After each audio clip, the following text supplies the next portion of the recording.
বৌদি বগল পরিষ্কার করছে, নাইটির উপর জল দিয়ে তার মানে শরীর দেখা যাচ্ছে, সেটাতে 2 মিলিয়ন ভিউ।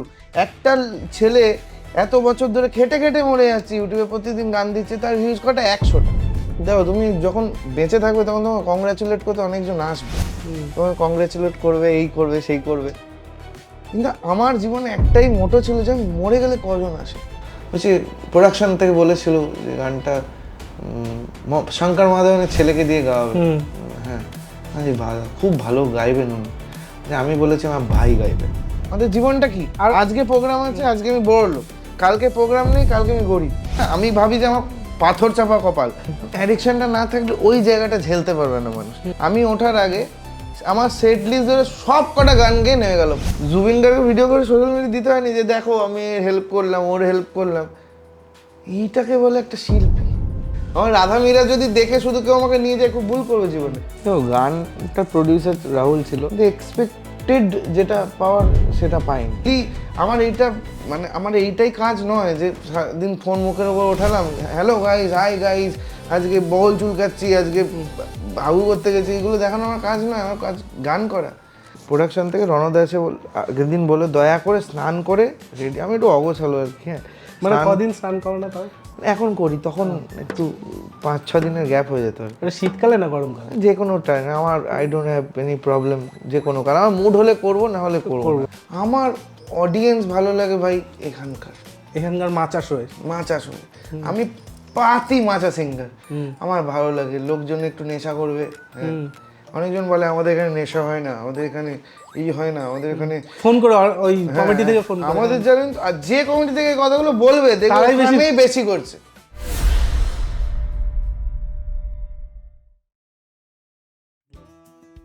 হোটেলে গান গাওয়া থেকে শুরু করে রিয়ালিটি শো এর মঞ্চ, জার্নিটা সহজ ছিল না।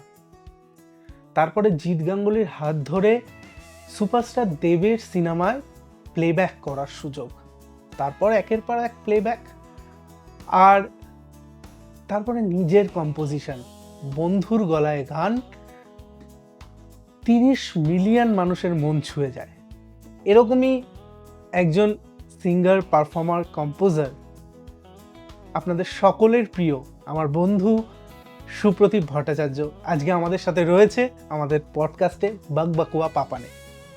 তো সুপ্রতীপের সাথে অনেকক্ষণ আড্ডা দেব আর জেনে নেব এখন সুপ্রতীপের মিউজিক্যাল কেরিয়ার কোন জায়গায় রয়েছে এবং সে কি স্বপ্ন দেখে তার ভবিষ্যৎ নিয়ে। সুপ্রতীপ, কি হালচাল বলো? বিরাট চলছে, দারুণ দারুণ। মানে বিরাটটা কতটা বিরাট? মানে অনেকটা ভর্তি আর কি। মানে বিরাটটা কি ফ্যাটি লিভারটা বিরাট হয়ে গেছে সেই ব্যাপারটা?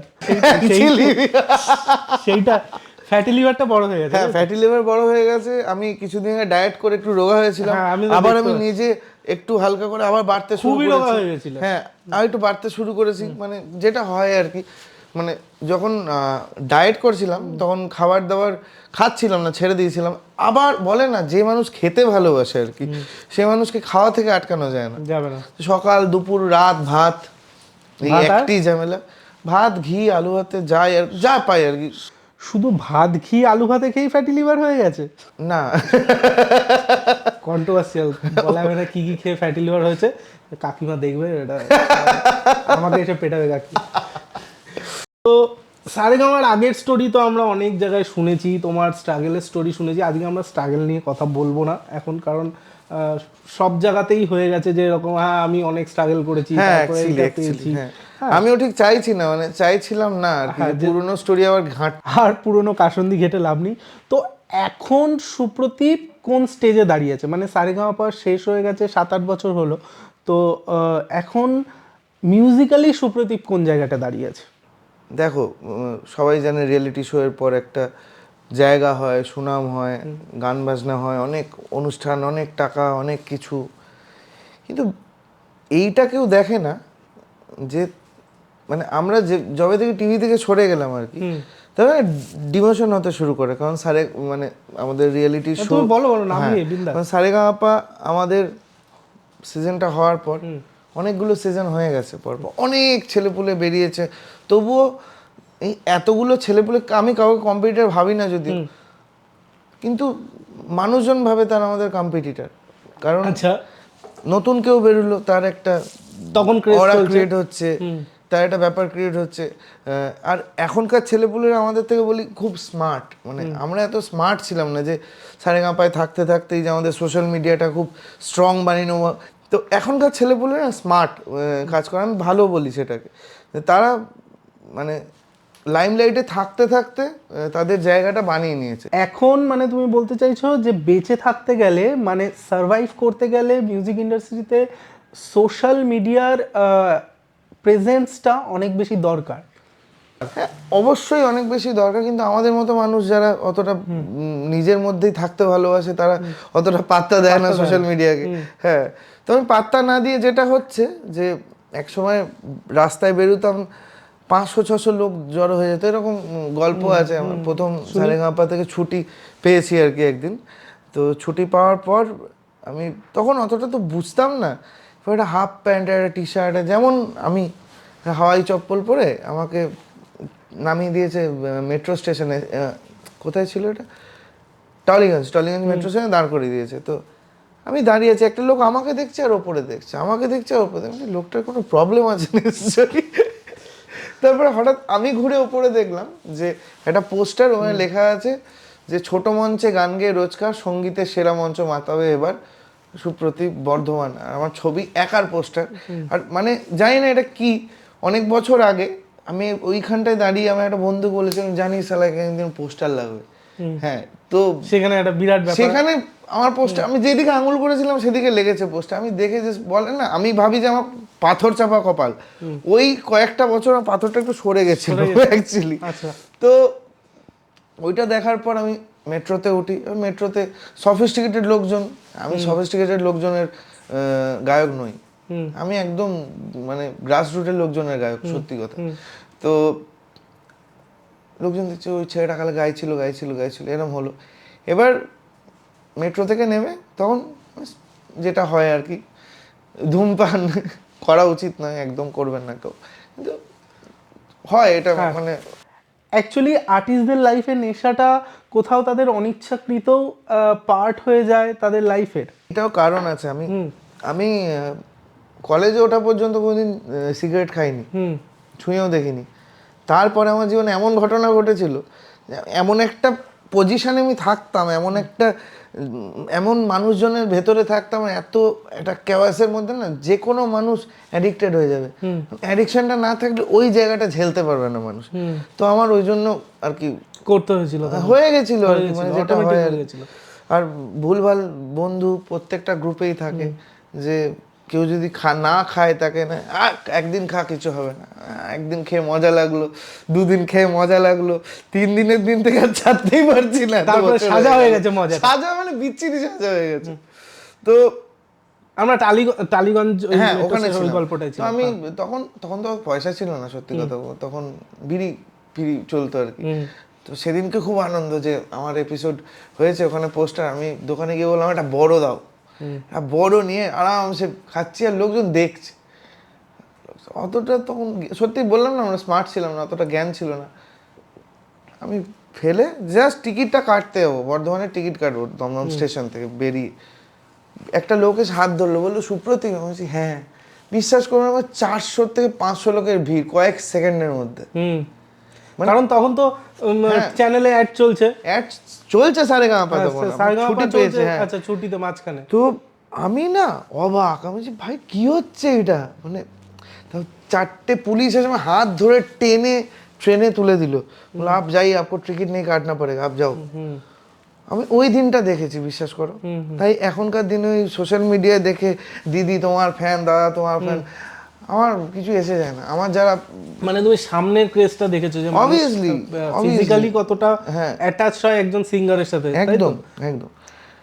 তো আই ডোন্ট কেয়ার, আমাকে সোশ্যাল মিডিয়া দেখে আজকে কে চিনতে পারছে কে চিনতে পারছে না, ঠিক আছে, অসুবিধা নেই। কষ্ট তো হয় ভাই, কারণ কিন্তু তোমার কখনো মনে হয় না যে এটা ইনকামের দিক থেকে তোমার প্রবলেম হচ্ছে, কারণ শোস পেতে অসুবিধা হচ্ছে? কারণ সুপ্রদীপ সারেগামাপা থেকে যখন বেরিয়েছিল তখন যে রেমুনারেশনটা ছিল, এখন তো সেই রেমুনারেশনটা নেই। প্রত্যেক বছরই কেউ না কেউ নতুন সারেগামাপা থেকে বেরাচ্ছে এবং তাদের পেমেন্টটা বেশি হচ্ছে। সো একটা ডাউনফল এসছে। সুপ্রদীপ সারেগামাপা থেকে বেরানোর পর যে পজিশনটা ছিল, আমি স্টেজ শোয়ের কথা বলছি, সেই জায়গাটা কি এখনো আছো? কি হয় না তো, পয়সা দিয়ে পয়সা টানে মানুষ। আমি নাম বলবো না, অবশ্যই বলবো না, কিন্তু কিছু আর্টিস্ট আছে তখন যাদের কেউ চিনতই না, কেউ চিনতো না। মেন পজিশনে আমি বলি কি, অনেকে বলে টাকা পয়সা লাগে না, আমি বলি জীবনে প্রথম স্টেজটা হয়তো লাগে না টাকা পয়সা, কিন্তু এর পরের যে স্টেজটা, এই যে একটা আমার প্রথম সিনেমা যে চ্যাম্প ছিল, চ্যাম্পের মাঝখানে একটা গল্প ছিল যে চ্যাম্প ফার্স্টে খুব স্ট্রাগল করছে, তারপরে প্রচুর ফেমাস হয়ে গেল, তারপরে একটা বিচ্ছিরি ডাউনফল এলো, তারপর আবার ব্যাক। তো আমি মনে করি মানুষের জীবনে ডাউনফল আসবে, আর অনুষ্ঠানের জগতে আমি মনে করি না আমার ডাউনফল এসছে খুব একটা। কারণ দেখো, আমি পারফরমেন্সে বিশ্বাস করি। তুমি যতই একটা ইউটিউব দেখে বা রিয়ালিটি শো দেখে কাউকে একটা তুমি স্টেজে নিয়ে এলে, সে এসে তার তার লিস্টে 10টা গানই গাইছে, তার বাইরে সে গান জানে না, একটা রিকোয়েস্ট করলে গাইতে পারবে। মানুষ কতক্ষণ একটা ফেমকে ধরে বসে থাকবে, দাদা দাদা জামা ছেড়ে দিচ্ছে মেয়েরা, কতক্ষণ? হয় না, রিয়েলিটিটা খুব খারাপ। তুমি জানো, তুমি অনেক অনুষ্ঠান করেছো, যে আমরা মানে গ্রাম, আমাদের পশ্চিমবঙ্গটা গ্রাম বেসিস একটা জায়গা। আর গ্রামের, আমি বলছি না কেউ আনস্মার্ট, কিন্তু একটা অন্য অরা হয় জানো তো অনুষ্ঠানে, স্টেজে উঠে না মানুষের চোখের সাথে চোখ মিলে বুঝতে হয় যে মানুষ কি গান শুনতে চাইছে। হ্যাঁ, এক তুমি ফেম দেখে নিয়ে চলে এলে, তারপর নিজেই গালাগালি দিচ্ছ, ধর কিছু বলতে পারছো না, তুমি বলতেও পারছো না আর্টিস্টকে, কারণ তুমি ভাড়া করে নিয়ে এসছো, তারপর তোমার টাকাটা জলাঞ্জলি যাচ্ছে। আমি মনে করি এরকম ফেমের কোনো দাম নেই ভাই। তুমি আজকে আছো, কালকে নেই। আমি আজকে 9 বছর ধরে শো করি, মানে তার আগে তো 20-22 বছর ধরে করেছি। আজ আমি সারেগামাপার পর 9 বছর ধরে শো করছি, আর সমানভাবে করছি। আর ঠাকুর মানে বলতে লজ্জা নেই আমার, আমি প্রত্যেক বছর 10,000 টাকা করে পেমেন্ট বাড়াই। আমি যেটা পেমেন্ট নিতাম সেটা এখন নিই না, একটু কমেছে। কিন্তু যদি আমি ওইটাই আটকে যেতাম যে আমাকে ইউটিউব করতে হবে, আমি পারছি না, আমার কি হচ্ছে না হচ্ছে, তাহলে আমি পেমেন্টটা বাড়িয়ে এই জায়গায় আনতে পারতাম না। আর ইনফ্যাক্ট এটাও বলতে অনেক নতুন যারা বেরোচ্ছে বা নতুন যারা, তাদের পেমেন্টের থেকে আমার পেমেন্ট অনেক বেশি।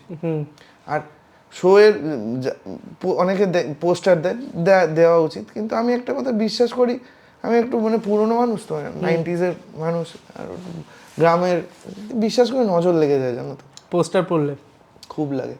অনেকে তো এখন শো অফের জন্য, মানে আমি জানি এটা শো অফের জন্যই করে আর কি, জানুয়ারিতে 20টা শো, সেটা পরপর আপডেট দিয়ে দিল এবং পোস্টার ছেড়ে দিল। ইভেন আমিও গত বছর করেছিলাম একবার, অর্পিতার একটা অনুষ্ঠানে দিয়েছিলাম, তারপরে দেখলাম অনেক ফোন এলো, এবং আমি তোমার কথাটাই বিশ্বাস করি যে একটা পরপর ফোন আসার দিয়ে এতগুলো শো চলে এসছে, এইগুলো মানে একটা কাজ করে। আমি একটা কথা বিশ্বাস করি যে তুমি ধরো দেখছো কারো 20টা শো, ওই ডেটগুলো তোমার শো নেই, একটু জ্বালা হবেই ভাই, যে যতই ক্লোজ হোক, যেই হোক, এনিওয়ান, আমারও হয়, আমি মিথ্যা কথা বলবো না। আমার যখন শো থাকে তখন দেখারই সময় থাকে না। ধরো শো নেই, অনেকে আবার মিথ্যে করেও ডেট দিয়ে দেয়। হ্যাঁ, সেটাতে আমি আসবো, ওটা অন্য একটা টপিক। মানে বর্ষাকালে এরকম হয় যে অনুষ্ঠান নেই, কিন্তু দিয়ে দিচ্ছি যে আমার শো ক্যান্সেল হয়েছে, আমাকে কন্ট্যাক্ট করুন, অমুক ডেটে আমার শো ক্যান্সেল হয়েছে, আমাকে কন্ট্যাক্ট করুন, আমি ফাঁকা আছি এই ডেটে। এইভাবে শো আর কি পাওয়ার জন্য এরকম অনেকেই সোশ্যাল মিডিয়াতে পোস্ট করে থাকেন। এই টেকনিকটা আমি একদম সহ্য করি না, মানে সহ্য করতে পারি না, কারণ আমাদের মানে ইন্ডাস্ট্রিতে অনেকে আছে, মনে হয় ফেসবুকটা হচ্ছে সরকারি নথিপত্র, ওখানে আপডেট করতেই হবে, আজকে শো ক্যান্সেল, আজকে এই সিঙ্গার আমার গান গেয়ে দিয়েছে, লেডিস সিঙ্গাররা ছেলেদের গান কেন গাইছে, সিঙ্গারকে কি বল, তুমি এই গানগুলো প্লিজ গেও না, আমি গাইবো। আমি মনে করি ভাই দেখো, এখনকার দিনে হচ্ছে এটা, আমি অস্বীকার করছি না, অনেক সিঙ্গার আছে। আমার একটাই কথা, কোনো লেডিস সিঙ্গার উঠে যদি আমি যে গানটা গাইবো সেটা গায়, ভালো করে গাক, সুরে গান। এখন তো বিভিন্ন লাইভ চ্যানেলগুলোর জন্য আমরা জেনে যাই যে আগের আর্টিস্ট যিনি আছেন তিনি কি কি গান গাইবে, তার সিলেকশনটা কি, বা হয়তো অনুষ্ঠান করতে করতে যেতে যেতেও আমরা দেখি যে লাইভটা চালিয়ে নিলাম, আচ্ছা এই আর্টিস্টটা আগের দিন এই গানগুলো গেয়েছে, আমি স্টেজে গেলাম, আজকে আমার সাথে আছে অনুষ্ঠান, উনি আমার পরে আছে, আমি তার আগে সব গানগুলো গেয়ে দিলাম। এটা হয়েছে আমার সাথে, শুধু ফিমেল নয়, মেল সিঙ্গারও করে থাকে, হয়েছে, খুব নাম করা আমার সাথে হয়েছে। হ্যাঁ, নাম করা মেল সিঙ্গার, আমার বন্ধুই হয়, দাদাই হয়, যাই বলেন, নাম নিচ্ছে না, আমি নিজের চোখে দেখেছি। আমি ওঠার আগে আমার সেট লিস্ট ধরে সব কটা গান গেয়ে নেমে গেল, ভাই কেমন হয়েছে, আমি খুব ভালো দাদা, দারুণ। আমি একটা কথা বলি, তুমি আমার গানগুলো গেয়ে দিতে পারবে, আমার অরাটা নিতে পারবে না। আমি স্টেজে উঠে না ওরকম সেট লিস্ট বানিয়ে উঠি না, এই কটাই গান গাইবো উঠেও। আমার কাছে সমুদ্র আছে পাতিগত। আমার যখন প্রথম স্টেজের কথা বলি, আমি যখন প্রথম স্টেজ করি, 199 টাকা দিয়েছিল আমাকে শোটার জন্য, অনেক দিন আগে, আসানসোলে একটা শো, আমার মামার বাড়িতে, আমাদের রুদ্র সৈকত, হ্যাঁ রুদ্রদা, তখন রুদ্রদার টপ চলছে, টপ ভেরিয়েন্ট, আর লম্বা লম্বা চুল, এখানে একটা পেটি, আর রুক জিন্দগি এই গানটা কি উঠতো, হ্যাঁ পাগল হয়ে গেছিলাম লোকটাকে দেখে, সালা এত সুন্দর একটা লোক, এত সুন্দর পারফর্মার কি করে একটা মানুষ হতে পারে। হ্যাঁ, তো ওনার ওঠার আগে আমাকে গ্রাম থেকে আর কি দিয়ে আমাকে কিবোর্ডিস্ট যে দাদা ছিলেন শ্যামল দা, উনি মেন সিঙ্গার, ওনাকে কি জিজ্ঞেস কর কি কি গান গাইবি। আমি গিয়ে বললাম দাদা, তখন ছোট, আমি দাদা আমি গান গাইবো। হ্যাঁ বাবু বল। আমি দুটো গান গাইবো, কি গান গাইবো? তুই কি গাইতে চাস? এখন উঠেছিল মন মানে না পরাণ যায় জুলিয়ারে, খুব হিট। আচ্ছা মন মানে না পরাণ যায় জুলিয়ারে, গা, কোনো অসুবিধা নেই, গা বাবা। এটাই কি শেখা যায়, ওই মুহূর্তে ওই দুটো গান টপে চলছে। তার মানে উনি গাইবেন, কিন্তু ওনার আগে একটা পাতি পাড়ার ছেলে এসে গেয়ে দিচ্ছে, উনি বলছেন গেয়ে দে। আমার শিক্ষাগুলো না ওই সব লোকগুলোর কাছ থেকে এসছে, যে সমুদ্র হও, কে কি গাইলো না গাইলো, তুমি করে জায়গায় বস থাকো। দুটো গান আমার মনে হয় যে গেয়ে দিলে যে আমার দুটো গান আমি তো বলি আই ডোন্ট কেয়ার, আমার যদি স্টেজে উঠে আমার আগে আমার সব কটা গান গেয়ে দিক সেট লিস্টে, আমার কিচ্ছু যায় আসে না, কারণ আমি ওই গানগুলোই গাইবো। তো রিয়েলিটি শো এর আগে 22 বছর ধরে হ্যাঁ প্রোগ্রাম করেছি, হ্যাঁ আমি মানুষের পালস বুঝি। মানে প্রথমে যদি মানে আমি এটাকে নোংরামি মনে করি যে ফার্স্ট স্টেজ নিয়ে তুমি ধুম মাচালে করে দিলে, পরে সিঙ্গারগুলো মার খেয়ে গেল, এইটাই পারফর্মার হওয়া যায় না। পারফর্মার তারা হয় যে পরে কে আছে, কটা আর্টিস্ট আছে, সেটা চিন্তা করে গান গায়। এরকম হয়েছে অনেকবার আমার ফার্স্ট স্টেজ খুব লাইফে খুব মানে এত বছরে 2-1 বার পেয়েছি। আমার পরেও সিঙ্গার আছে, আমি শুধু বিশ্বাস করো না কিশোর কুমারের গান গেয়ে নেমেছি। আমার পরে রিক ছিল, ইয়ে ছিল, আরেকটাকে ছিল, নাম মনে পড়ছে না, রিক ছিল আর একজন অহেঞ্জিতা ছিল। হ্যাঁ, তো আমার ফার্স্ট স্টেজ, এবার তখন আমি ফার্স্ট বেরিয়েছি, ওরা বলছে ভাই একটু দেখিস। বলছি ভাই তোদের দেখে বড় হয়েছি রে, যাই এখন বন্ধু হতে পারে, কিন্তু একসময় রিকের বিরাট ফ্যান ছিলাম, রিক হেভি গাইতো। তো আমি চিন্তা করিস না, আমি ওই স্টেজে দাঁড়িয়ে, কারণ অলমোস্ট সিমিলার গান হয়ে যাবে, রিক তোমার সিলেকশন সিমিলার হয়ে যাবে। আমি স্টেজে উঠে বিশ্বাস করে সেদিন শুধুমাত্র কিশোর কুমারের গান গেয়েছি, আর তাতেও হিট করেছি প্রোগ্রাম। গানটা মেন নয়, তুমিটা মেন, তুমি উঠে কি করে করতে পারছো স্টেজে, কতটা করতে পারছো, ওইটাই মেন।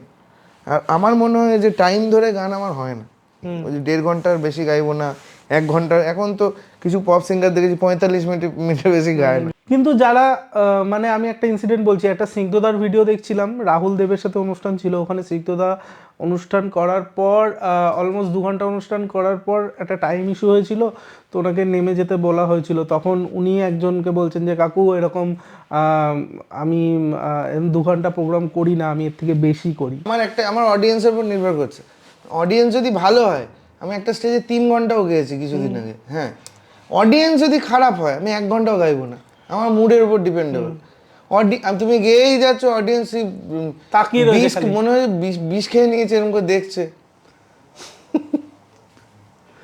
একজন আবার মাটিতে শুয়ে ঘুমিয়ে গেছে, I don't like that type of audience. আপনারা পয়সা দিয়ে আর্টিস্ট আনছেন, তাকে এনকারেজ করা, এনকারেজও করতে হবে না, আপনারা নিজে আনন্দ করুন, আনন্দ করতে এসেছেন, মানে আমি খালি বসে হ্যাঁ বসে খালি ঠাকুর দেখার মতো।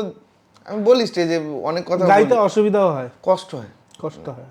এনকারেজ পেলে না, আমি সবাইকে Audience চেঁচাবে। সব অডিয়েন্সদের বলে দিচ্ছি আজকে, আমি যেখানে যেখানে অনুষ্ঠান করতে যাবো আমাকে একটু এনকারেজ করবেন, আপনাদের বলতে হবে না সময় নিয়ে, আমি সময় সব দিয়ে দেবো, আমার যত জীবনে সময় আছে আমি সব দিয়ে দেবো, কিন্তু এনকারেজ করতে হবে। কারণ ওরকম বসে বসে আমরা গজালের প্রোগ্রাম করতে যাই না, গজালের প্রোগ্রামেও এনকারেজেশন অনেক থাকে, কিন্তু যদি এনকারেজিং না হলাম, যদি মানুষের কাছে আনন্দটাই না পেলাম, মানে কি বলে যে দেখো তুমি যখন বেঁচে থাকবে তখন তোমাকে কংগ্রাচুলেট করতে অনেকজন আসবে, তোমাকে কংগ্রাচুলেট করবে, এই করবে সেই করবে, কিন্তু আমার জীবনে একটাই মোটো ছিল যে আমি মরে গেলে কজন আসে আমি হয়তো জানতে পারবো না, কিন্তু লোকজন বলে যে আমি এই একটা লোক যে মরে গেছে এখানে লাস্ট টাইম গিয়ে আবার দেখতে হয় ভাই এ কিরকম, মানে লোকটা ছিল একটা অরা ছিল, লোকটাকে দেখতে হবে।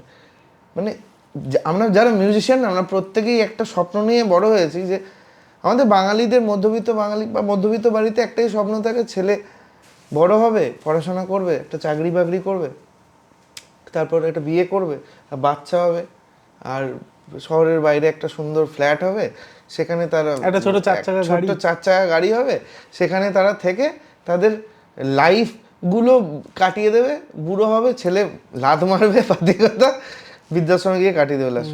এটা জীবন নয়। এই জীবনটা আমি অসম্মান করছি না তাদের যারা এই জীবন কাটান, কিন্তু আমরা ছোটবেলা থেকে এই জীবনটা চাইনি, আমরা চেয়েছিলাম পয়সা কম হোক ভাই, যাতে আমাদের জীবনটা ভালো হয়। আমাদের জীবনের রিস্কি জীবন। তো আমি যখন সারেগামাপায় এসছিলাম তখন 13টা অর্গানাইজারের সাথে ঝামেলা করে প্রোগ্রাম ক্যান্সেল করে এসেছিলাম, যে 13টি অর্গানাইজার আমাকে সারা বছর তখন অনুষ্ঠান দিত, তখন 2-3 হাজার টাকা নিতাম প্রোগ্রামে। আর হোটেলে আমি যে হোটেলটায় কাজ করতাম আমার খুব মান সম্মানের, মানে পয়সা নেই ইজ্জত বহুত হয় বলে না, তো আমাকে একটা বাউন্সার অপমান করেছিল, আমি বাউন্সারটাকে মেরে নাক ভেঙে দিয়েছিলাম। আর ওইটা বলার পর যখন ম্যানেজারকে গিয়ে বললাম যে বাউন্সার বলছে তোমার মতো সিঙ্গার থাকলো না থাকলো, আমি লাদ মেরে হোটেল ভাঙচুর করে বেরিয়ে চলে এসেছিলাম। মানে আমি যদি সারেগামাপায় চান্স না পেতাম আমাকে মানে ফিরে মানে ভিক্ষা করতে হতো, এরকম একটা কেস। হ্যাঁ, তো আমরা তো রিস্কেই চলি না, আমাদের জীবনটা কি, আজকে প্রোগ্রাম আছে আজকে আমি বড় লোক, কালকে প্রোগ্রাম নেই কালকে আমি গরিব। হ্যাঁ, আনসার্টেন লাইফ প্রচণ্ড।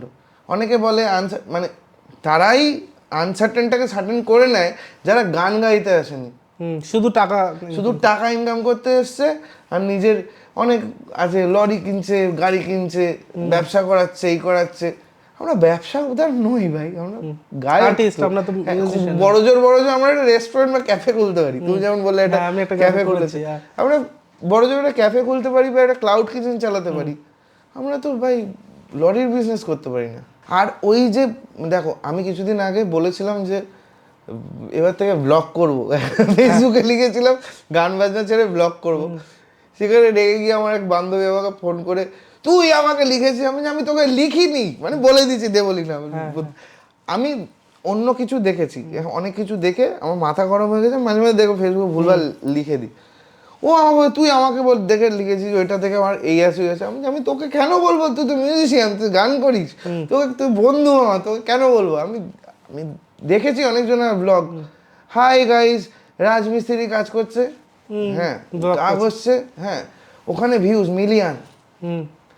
আমি বলছি দেখো ট্যালেন্ট থাকলে ভিউ হোক, কাজ করছে একটা ভালো কিছু ছবি আঁকছে, একটা শিল্প করছে বা কারোর হেল্প করছে, বা হেল্প করাটা তো আমি খুব একটা বিশ্বাসী নই, হেল্প করা ভিডিও করা, তবুও করছে মানা যায়, মানে খারাপ লাগে যেটা যে একটা বৌদি বগল পরিষ্কার করছে, হ্যাঁ আজকে খোলামেলা তো, আজকে বিচ্ছিরি ওপেন হবো, আজকে এর থেকেও ওপেন হবো, একটা বৌদি বগল পরিষ্কার করছে, নাইটির উপর জল দিয়ে তার মানে শরীর দেখা যাচ্ছে, সেটাতে 2 মিলিয়ন ভিউ।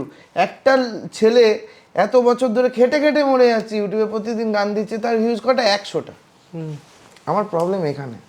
তোমার মনে হয় না এটার জন্য আমাদের সমাজ ব্যবস্থা, আমাদের গভর্নমেন্ট কিছুটা দায়ী? কারণ আমাদের ওয়েস্ট বেঙ্গলে চাকরির যা অবস্থা এবং পপুলেশন যেভাবে গ্রোথ হচ্ছে সারা ভারতবর্ষেই, সেখানে দাঁড়িয়ে কন্টেন্ট ক্রিয়েশন, ইউটিউব, সোশ্যাল মিডিয়াতে কন্টেন্ট ক্রিয়েশন করে অনেকের সংসার চলছে, এবং এই নোংরামি করেই যেহেতু টাকাটা ইনকাম করা যায়, তো তারা সেইভাবেই ইনকাম করছে। এবং এই যে 2 মিলিয়ন ভিউজ হচ্ছে, তো আমি জানতে চাই যে এই 2 মিলিয়ন লোক কারা? এই 2 মিলিয়ন লোক কিন্তু আমি তো সেইটাই আমি বলছি, মানে এটার জন্য কি আমরা দায়ী নই? এই যে শোনা, একদম না, আমরা যে সমাজ ব্যবস্থাটা বলছি আমাদের পশ্চিমবঙ্গ, আমি দেখছি তুমি বিহারে থাকো না তো, না, তুমি ব্যাঙ্গালোরে থাকো না। দেখো, আমি অনেক জায়গায় ঘুরি তো, ট্রাভেল করি,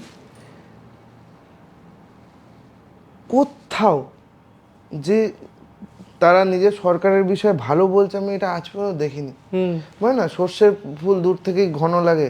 হ্যাঁ, তো আমরা যেটাকে এখন দেখছি গালাগালি দিচ্ছি প্রত্যেকদিন, করছি, মানে সাপোর্ট করছি না, ফেসবুকে লিখে দিচ্ছি, এই করে দিচ্ছি, মানে ভাবছি আমি লিখে দিলেই সব কিছু হয়ে যাবে। মানে ফেসবুক তো এখন বিপ্লবের জায়গা, সব ফেসবুক বিপ্লবী বেশি। হ্যাঁ, আমি কিছুদিন আগে একটা অন্য স্টেটে গেছিলাম, আমি তাদের জিজ্ঞেস করেছিলাম, মানে কিছু বিপ্লবী যাদের নিয়ে কথা বলে আর কি, তারা এলে নাকি সব ভালো হয়ে যাবে, তারা সেখানে আছে। আমি কিরকম জঘন্য, এমন কথা বললো না, বলতে পারবো না কেন। আমি মনে করি যে আমাদের যে সরকার আছে, রুলিং সরকার, আমি কাউকে ছোট করছি না, কাউকে বড় করছি না, ওনারা এসে যেটা এখন চলছে তাতে অ্যাজ এ মিউজিশিয়ান হয়ে আমি বলছি, অ্যাজ এ মিউজিশিয়ান আমাদের অনেক লাভ হয়েছে। কারণ অনেকে বলে যে মেলা করলে এত মেলা হচ্ছে কেন, এত হচ্ছে কেন, চাকরি কোথাও চাকরি নেই দাদা। আমি অনেক জায়গায় দেখেছি। হ্যাঁ, চাকরিটা তোমার করতে গেলে পড়াশোনা করতে হবে, শুধু সরকারকে দোষ দিলেই হবে না। এবং তার জন্য তো শিক্ষা ব্যবস্থাও নেই, তোমার পড়াশোনাটা করতে হবে। তোমাকে কি এখান থেকে বেরিয়ে চাকরি করছে না বাইরে, তাদের যোগ্যতা আছে বলেই করছে। তারা যারা বাইরে যাচ্ছে তারা বেশি টাকার লোভে বাইরে যাচ্ছে, চাকরি তারা এখানেও পায়, সেটা বড় কথা না। আমি এই বিষয়ে অতটা জ্ঞানী নই, তো আমি যে আমার যে জ্ঞানটা আছে বলছি যে এই সরকার আসার পর থেকে অনেক মেলা হচ্ছে। এটা মেলা হলে কি হয়, একটা মেলা হলে অনেক গরিব মানুষ যাদের এই মেলা দিয়েই চলে, মেলায় একটা দোকান দেবে, হ্যাঁ, মেলা একটা দোকান দেবে, তার একটু ইনকাম হবে, সংসারটা চলবে। এরকম যদি 12 মাসে 13 বাঙালির আছি, সেটা মেলা হয়, তাদের মাসটা তো চলবে, তাদের মাসটা চলে। তো যারা এই চাকরি পাচ্ছে না বা যোগ্যতা নেই চাকরি করার, তাদের তো কেউ দেখছে না, তারা তো এইগুলো থেকেই করছে। আমরা শিল্পীরা, হ্যাঁ, আমরা অনুষ্ঠান করছি, লোকে হয়তো অনেক কথা বলবে, আমাকে গালাগালি দেবে, কিন্তু এটা খুব চরম সত্য, অনুষ্ঠান করেই আমাদের সংসার চলে। আর এত অনুষ্ঠান হচ্ছে, এত মানুষ আনন্দে থাকছে, এত অনুষ্ঠান হচ্ছে, অনুষ্ঠানের জন্য শুধু আমি না, একটা সিঙ্গার না, একটা হিরো, একটা হিরোইন, একটা ডান্স মিউজিশিয়ান, একটা ডান্স গ্রুপ, একটা কি বলে যে বাঁশ বাজছে, যে সাউন্ড দিচ্ছে, যে লাইট দিচ্ছে, সাউন্ড ইঞ্জিনিয়ার, এতগুলো মানুষের বাউন্সার থেকে শুরু করে, একটা অনুষ্ঠান হলে, একটা মেলা হলে না 100টা লোকের সংসার চলে, আরো বেশি। আমি মিনিমাম 100টা। হ্যাঁ, সেই জায়গা থেকে দাঁড়িয়ে আমি কি করে খারাপ বলতে পারি বলো? হ্যাঁ, আমার ফ্যামিলিতে অনেকজন চাকরি পায়নি, অনেক। আমি যোগ্যতায় বিশ্বাস করি, জানো তো। তো তোমার এই সোশ্যাল মিডিয়ার জগতে সব থেকে খারাপ কাকে লেগেছে? মানে খারাপ কমেন্ট হোক বা কেউ খারাপ বিহেভ করেছে, মানে যাকে পেলে মনে হয়েছে তোমার যে আমি পেলেই একদম উদুম পেটাবো? খারাপ মানে আমার সাথে খারাপ হতেই থাকে, মানে মানুষের এত রাগ কিসের আমার বুঝতে পারি না। তো লাস্ট কিছুদিন আগে একটা ভিডিও দিয়েছিলাম, জুবিনদা আমাদের চলে এলেন। তো আমি প্রথমে একটা কথা বলতে চাই, আজকে আমি নিজের চোখে দেখেছি যেই লোকগুলো আমাকে গালাগালি দিচ্ছে, সেই লোকগুলো কিছুদিন আগে জুবিনদার ভিডিও থেকে গালাগালি দিত। আমি মাঝে মাঝে দেখি, মানে ধরো কোনো লাইভ ভিডিওতে, হ্যাঁ, খুব গায়ে লেগে যেত ভিডিওগুলো, তখন আমি দেখি যে কি করেছে এই লোকটা। দেখছি 1 বছর আগে জুবিনদার লাইভ ভিডিওতে গালাগালি দিয়ে এসছে, তার আজকে জুবিন প্রেমী হয়ে গেছে। আমি এটা পছন্দ করি না ভাই, যার ফ্যান তুমি মন থেকে, হ্যাঁ, আমি অবশ্যই বিরাট ফ্যান। এই যে এখন এত জুবিন স্যারের ফ্যান সবাই, মায়াবিনী গাইছে সবাই, মানে অ্যাকচুয়ালি এরা কোথায় ছিল এতদিন আগে? কদিন আগে এরা না কেউ ফ্যান নয়, দেখছি এখন জুবিনদা চলছে। মানে স্টেজেও তো এখন দেখো জুবিনদা তো আমাদের চিরকালই মনে চলতো, আমরা ভালোবেসে ট্রিবিউট জানাই জুবিনদাকে, অবশ্যই জানাবো, কারণ আমার ভাষায় জুবিনদা রক স্টার ছিল, মানে অরিজিনাল রক স্টার না। আমি শুনেছি অনেক স্টেজে উঠে আমি গাইবো না, ভালো লাগছে না, পয়সা ফেরত দিন, চলে গেল। এই দমটা থাকা উচিত, তুমি বলো আমি গাইবো না, তোমার এই মানে তোমার এই পরিবেশ আমার ভালো লাগেনি, আমি গাইবো না, এই দমটা ছিল জুবিন গার্গের। আর শুনেছি অনেক দিনে ঘরে অর্ধেক লোক, বাইরের রাস্তার লোক এসে খেয়ে যেত, যখন যাকে পাতো যা টাকা পকেটে থাকতো দিয়ে দিয়ে চলে যেত, অনেক গল্প পরে পরে শুনছি। কিন্তু জুবিন গার্গকে কিন্তু কি বলে ভিডিও করে সোশ্যাল মিডিয়াতে দিতে হয়নি। খুব ডিপ্রেশনে চলে গেলে। মানে এটাও জানবো যে সুপ্রদীপ ডিপ্রেশন থেকে ওভারকাম কিভাবে করে। মানে তুমি অলরেডি প্লেব্যাক করেছো, কুলপিতে করেছো, চ্যাম্পে করেছো, তুমি রাধা মীরার মতো ফেমাস গান বানিয়েছো, তারপরে এত এত লাইভ শোজ করেছো, এত সাকসেস, তারপরে গিয়ে বহু গান তোমার ফ্লপ হয়ে গেছে, যে গানগুলো বিভিন্ন কোম্পানিজ থেকে তুমি রিলিজ করেছো, এবং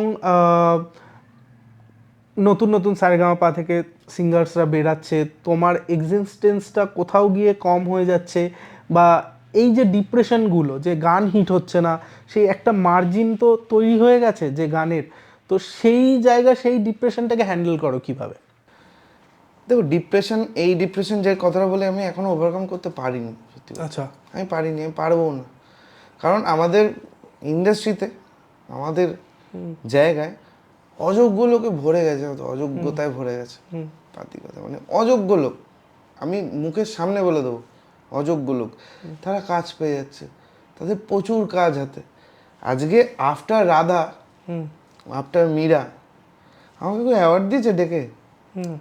আজকে রাধার সব মিলিয়ে মোটামুটি প্রায় 40 মিলিয়ন ভিউ হবে, সব মিলিয়ে চারিদিকে। মীরার তো এমনি রাহুলের চ্যানেলেই 30 মিলিয়ন হতে চললো। এত অ্যাওয়ার্ড হয়, ঝাল ঝাল অ্যাওয়ার্ড, 3 কোটি লোক, হ্যাঁ, ঝাল ঝাল মিষ্টি মিষ্টি অ্যাওয়ার্ড, তারা জানে না এই গানগুলোর সম্বন্ধে? অবশ্যই জানে, এবং এই গানগুলো তো রেডিওতেও প্লে করা হয় না। হ্যাঁ তারা জানে, তারা কিন্তু জানে, তাদের হয়তো ঘরে রাতে প্লে লিস্টেও আছে, অনেককে বলেছি, তারা শুনে তোমার গান, তোমার গান। তো এই কোনো মানে মানে ফিরে কিছু আসছে না। ফিরে আমার দুটো সিনেমা আসছিল, সেই দুটো সিনেমাতেও সেই একই অবস্থা, প্রমোশন করেনি, ভালো করে চলেনি। হ্যাঁ, গানগুলো কিন্তু ভালো। এবার আমি না এই কয়েক বছর ধরে গান বেশি করছি না, কারণ আমি দেখছি আমার যে গানগুলো আছে, আমার কিছু গান যেমন পড়েই আছে, আমি পয়সার অভাবে করতে পারছি না, সত্যি কথা বলতে। আমি কোনো প্রডিউসার নেবো না, আমি কাউকে এন্টারটেন করতে চাই না। হ্যাঁ, তুমি আমাকে টাকা দিচ্ছ বলে তুমি আমাকে ভাই এইখানে চলে আয়, এই নিয়ে আয়, অনেক ঘটনা থাকে যেটা বলা যায় না। হ্যাঁ, ওইগুলো আমি করতে পারবো, আমাকে চাকর নয়, সত্যি কথা বলতে গেলে। তো আমি ফেলে রেখে দিয়েছি গানগুলো, যে একদিন ভগবান মুখ তুলে চাইবে। কারণ বলে না, আমরা যারা সিঙ্গেল মানে আর্নিং চাইল্ড হই আর কি, মানে ফ্যামিলিতে যাদের সিঙ্গেল আর্নিং থাকে, হ্যাঁ তুমি বুঝবে হয়তো, হ্যাঁ, যাদের ফ্যামিলিতে আর কিছু কেউ আর্নিং করে না, হ্যাঁ, তাদের মাথার উপর অনেক চাপ থাকে গো। আমরা আজকে একটা ভিডিও বললে কালকে খরচা করে একটা ভিডিও বার করে দিতে পারি না, কারণ সেই ভিডিওটার pre production, post production, shooting, recording, arrangement, প্রচুর টাকা খরচা আছে। হ্যাঁ, আর আমার যে গানগুলো আমি রেখে দিয়েছি, সেই গানগুলোতে এমনি প্রায় 2-3 লাখ টাকা করে খরচা আছে একটা ভিডিওতে। যদি প্রোডাকশন আমি এখন ধরো এত ভিডিওর পর যদি একটা বস্তা পচা ভিডিও বানালাম, হ্যাঁ, সেটা লোকে দেখে ছ্যাঁচা করবে, লোক ভালো বলতে কেউ আসে না, গালাগালি দিতে সবাই চলে আসে, ঠিক আছে? তো আমি জানি যে আমার ভিডিওতে ভিউজ হবে না। দেখো এত বছর এত কিছু করে আমার ইউটিউবে কি বলে সাবস্ক্রাইবার 7 থেকে 8 হাজার। হ্যাঁ, ইউটিউবে ওদেরও দোষ নেই, আমি ভিডিও দিই না। ফেসবুকে 1,30,000 আমার পেজে। হ্যাঁ, মাঝে মাঝে পেজটা দাঁড়ায়, মাঝে মাঝে পেজটা আবার বসে যায় আমারই কারণে। হ্যাঁ, কারণ আমি ব্লগার নই, আমি ডেলি আমার এইটা মানে আমার এইটাই কাজ নয় যে সারাদিন ফোন মুখের ওপর ওঠালাম, হ্যালো গাইজ, হাই গাইজ, আজকে বগল চুলকাচ্ছি, আজকে হাগু করতে গেছি, এগুলো দেখানো আমার কাজ নয়। আমার কাজ গান করা। আর সেই গানটা যখন করে দিই তখন আমার সংসার চালাতে গেলে আমাকে ব্লগিংটা করতে হচ্ছে এবং ব্লগিংটা জানতেও হচ্ছে, কারণ কি কন্টেন্ট চলবে কি কন্টেন্ট চলবে না, বা পার্সোনাল লাইফকে কতটা দেখাবো আমি লোকের সামনে, এবং তারপরে গিয়ে তার বিভিন্ন টেকনিক্যাল জিনিস থাকে যেগুলো হচ্ছে ফেসবুকের মনিটাইজেশন কি করে হয়, ট্যাক্স কি, নানান রকম জিনিস, এডিট করা সবথেকে বিরক্তিকর জিনিস এডিট যেটা আমি করি ফর ইওর কাইন্ড ইনফরমেশন। সবথেকে বিরক্তিকর ওই জন্যই আমার দ্বারা আজ পর্যন্ত হলো না। ওটাই জিজ্ঞেস করছিলাম আমি কেন একবার ট্রাই করিনি তা না, আমি করেছি, মানে ধরো কোথাও যাচ্ছি, ইউএস গেছিলাম একবার, আমার জীবন আমার পেজে কোনোদিন আমেরিকার ব্লগ পাবে না তুমি, আমি 5 বার আমেরিকা গেছি। হ্যাঁ, অন্য অন্য ব্লগার হলে সে আমেরিকার ব্লগ দিয়ে মিলিয়ন করে নিত। আমি এই ব্লগারগুলোর কথা বলছি না যে যারা গায়ক গায়িকা ব্লগ করছে বা এদের কথা বলছি না, আমি ওইগুলো বলছি যেগুলো নোংরামি হচ্ছে। হ্যাঁ, এরা তো নোংরামি করে না, ফ্যামিলিতে দিচ্ছে না, আমি নোংরামির কথা বলছি, প্রচুর নোংরামি হয়তো, মানে আজকালকার দিলে মানে খারাপ কথা বলবো, তোমাকে পর্ন সাইট চালাতে হবে না, ফেসবুক খুললে বি গ্রেড মুভি দেখাবে। হ্যাঁ, বি গ্রেড মানে পুরোপুরি অ্যাডাল্ট, বি গ্রেড মানে রাত বেরেতে তুমি দেখবে, আর ওই ভিডিওগুলো দেবে রাতেই আসে, তুমি যখন স্ক্রোল করবে না রাতেই আসে। হ্যাঁ, তো তোমাকে আর কষ্ট করে গুগলে গিয়ে এই করে দেখতে হবে না, তোমাকে ফেসবুকে তুমি পেয়ে যাচ্ছ। হ্যাঁ, আর বেশি করে এখন ইনস্টাগ্রামে যে যত খুলছে তার তত ফলোয়ার তত ভিউজ। এত বছর ধরে আমার 16,000 ফলোয়ার, এত বছর ধরে। হ্যাঁ, এত কন্টেন্ট ছেড়েছি, এত গান ছাড়ি, এত কিছু ছাড়ি, কিচ্ছু নেই। আর যাদের এবার ফলোয়ার গেন হয়েছে তাদের অহংকার দেখলে তোমার মাথা খারাপ হয়ে যাবে, অহংকার মাটিতে পা পড়ছে। এইখানে কি মনে হয় যে মেয়েরা একটা অ্যাডভান্টেজ পেয়ে যাচ্ছে নাকি? পাচ্ছে, তাদের শরীর দেখিয়ে ইনস্টাগ্রাম ফলোয়ার বাড়িয়ে নিয়ে, এবং তারা তো প্রচুর এন্ডোর্সমেন্টও পাচ্ছে। হ্যাঁ পাচ্ছে, মানে বিভিন্ন কোম্পানির অ্যাডস থেকে টাকা ইনকাম করছে। মানে আমি 2-4 জন কন্টেন্ট ক্রিয়েটারকে চিনি যারা মাসে এক একটা অ্যাড থেকে 1.5 লাখ 2 লাখ টাকা নিচ্ছে। হ্যাঁ পাচ্ছে। তুমি বললে তুমি 5 বার আমেরিকায় গেছো, তো কলকাতার বাংলা মিউজিক আর ওখানে গিয়েও বাংলা গান গাইতে হয়, তো কলকাতার মিউজিক মানে এখানের দর্শক আর ওখানের দর্শকের মধ্যে ডিফারেন্সটা কোথায়? দেখো, ওখানকার ব্যাপারটা অন্য, ওখানকার একটা হলে শো হয়, গুটি কয়েক মানুষজন যারা অনুষ্ঠানটা মানে বাংলা কমিউনিটি থাকে, কমিউনিটির লোকজন করছে, মানে কয়েকটা বিদেশি এসে একটু নেচে দিল। হ্যাঁ, এই কেস। আমার অডিয়েন্স ভালো লাগে ভাই এখানকার মাচা শোয়ে, আমি পাতি মাচা সিঙ্গার, আমার ভালো লাগে। লোকজন একটু নেশা করবে। হ্যাঁ, অনেকজন বলে আমাদের এখানে নেশা হয় না, আমাদের এখানে এই হয় না, আমাদের এখানে ফোন করে ওই কমিটি থেকে ফোন করে, আমাদের জানেন তো, আর যে কমিটি থেকে কথাগুলো বলবে দেখবে বেশি করছে। হ্যাঁ, এইটা হয়েছে। হ্যাঁ, তো আমাদের খুব ভদ্র জায়গা, ভদ্র জায়গা হতে পারে, ভদ্রলোকেরা নাচে না, ভদ্রলোকেরা এনজয় করে না, ভদ্রলোকেরা নেশা করে না, আনন্দ করে না, এটা কি ধরনের কথা? আমাদের এখানে সব নাচানাচি হয় না বাবা, আপনার তাহলে রবীন্দ্রসঙ্গীতে শো করুন। কেন আনছেন কেন আমাকে? দেখুন আগে আমি কি করি। হ্যাঁ, আমার রাধা মীরা যদি দেখে শুধু কেউ আমাকে নিয়ে যায় খুব ভুল করবে জীবনে। হ্যাঁ, মানে কথা বলতে পারছে না চোখের সামনে। তো এইটাই বলছিলাম না কিছুক্ষণ আগে, যে আমার আগে সব গান গেয়ে দিলে অনেকে ভয় পেয়ে যায়, আমি ভয় পাই না। আমাকে সমুদ্র আছে, আমি ছোটবেলা থেকে গাইছি। আর আমি ভাই শেখা শিল্পী তো নই, বিরাট শিখিনি কোথাও, আমি হোটেলে গান গাইতাম। এমনি লোকে জানে হোটেলের সিঙ্গারদের প্রচুর স্টক থাকে, কারণ তাকে সবসময় সারাদিন রিকোয়েস্ট করছে কেউ না কেউ। রিকোয়েস্ট এরকম দিন গেছে আমার, বলছি আমি তাহলে দাঁড়িয়ে আছি গাইবো, একটা গেস্ট আছে, ওটা টাকা ওড়ায়, মোটামুটি 1 লাখ টাকার বান্ডিল টেবিলে নিয়েছে। ওনার পছন্দের গানটা গাইতে হবে, 1 লাখ টাকা ওড়াবে। তোমাকে হোটেলের মালিক ডেকে বললো ইয়ে গানা উঠাও, নেই তো কাল সে কাম পে মত আনা।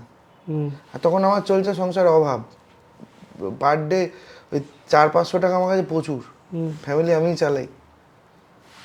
এই দিক থেকে একটা ফ্লোর থেকে গান বাজছে, টিপ টিপ বরসা পানি, এদিক থেকে বাজছে অন্য একটা গান, এই দিক থেকে বাজছে। 3 ধরনের গান আমার মাথায় আসছে, আমার কাছে নেই হেডফোন, ফোনটা চালিয়ে আমি বাইরে বসে সময় পেয়েছি 10 মিনিট। গানটা তুলে, যে এমন একটা গান তুলছি যে গানটা জীবনে শুনিনি, 10 মিনিটের মধ্যে তুলে শোনাতে, গানটা তুলে গানটা শোনালাম, লোকটা 1 লাখ টাকা হলো, তোমাকে 500 টাকা মাইনে দিল। এইরকম দিন দেখেছি। মানে ওই 1 লাখ টাকার মধ্যে কি 1 টাকাও পেলে না, ওই 500 টাকা মাইনার টাকাটাই পেলে। কয়েকজন সিঙ্গারের আমি নাম বলবো, হ্যাঁ, যারা পুরনো এবং নতুন মিলিয়ে, এবং তারা প্রতিষ্ঠিত তাদের জায়গায়। আমি খালি তাদের সম্পর্কে তোমার কিছু মতামত জানতে চাই, ঠিক আছে? অবশ্যই। প্রথমেই জানতে চাই নচিকেতা স্যারের সম্পর্কে। ভগবান, আমার ভগবান। কারণ শুধু আমার নয়, অনেকেরই হয়তো উনি ভগবান হবেন। কারণ একটা ছোট্ট ঘটনা বলি, তখন আমি অতটা প্রতিষ্ঠিত নই, মানে কিছুই নই তখন। সবাই কলকাতা থেকে, আমার একটা দাদা আছে আবির্ভাব দাদা বলে, ও গান করে, তো বললো তখন নচিদার ছোটোবেলা থেকে খুব ভক্ত। কারণ ওনার গানগুলো শুনে শুনে মনে খুব মানে ইয়ে পেতাম আর কি, জোর পেতাম। হোটেলে যখন গাইতাম, ওই যখন আমার গানের পাখি শুধু আমাকেই দিয়ে ফাঁকি, সোনার শিকলে ধরা দেয় গিয়ে আমি শূন্যতা ঢাকি। এই লাইনটার অর্থ যেটা তোমাকে বললাম, যে টাকা দিয়ে টাকা আছে বস, হ্যাঁ, টাকা না থাকলে না বহুত কষ্ট করতে হয় জীবনে।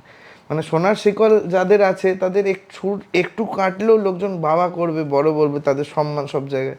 আর যাদের টাকা নেই না, তারা মানে পারফেক্ট থেকে পারফেক্ট গেট দিক, তাকে জায়গা দিতে ইন্ডাস্ট্রি একটু ভাবে, একটু চিন্তা করে যে কী করে আমার লাভ কী। তো এই কথাগুলোই এক কথায় দাদার গানে আসতো। তো দাদার ওই জন্য দাদার ছোটোবেলা থেকে একদম অন্ধ আর কি, ভক্ত। আমরা সবার প্রত্যেকেই। এটা ছোট ঘটনা বলি, আমি নচিদার জন্মদিনে গেছিলাম পাইকপাড়াতে, মোহিত মিত্র মঞ্চ। তখন আমি ছোট, হ্যাঁ, তো আমি তখন কেউ নেই গো, মানে আমাদের এখনো মাথায় থাকে না 1 ঘন্টা আগে কার সাথে দেখা হলো।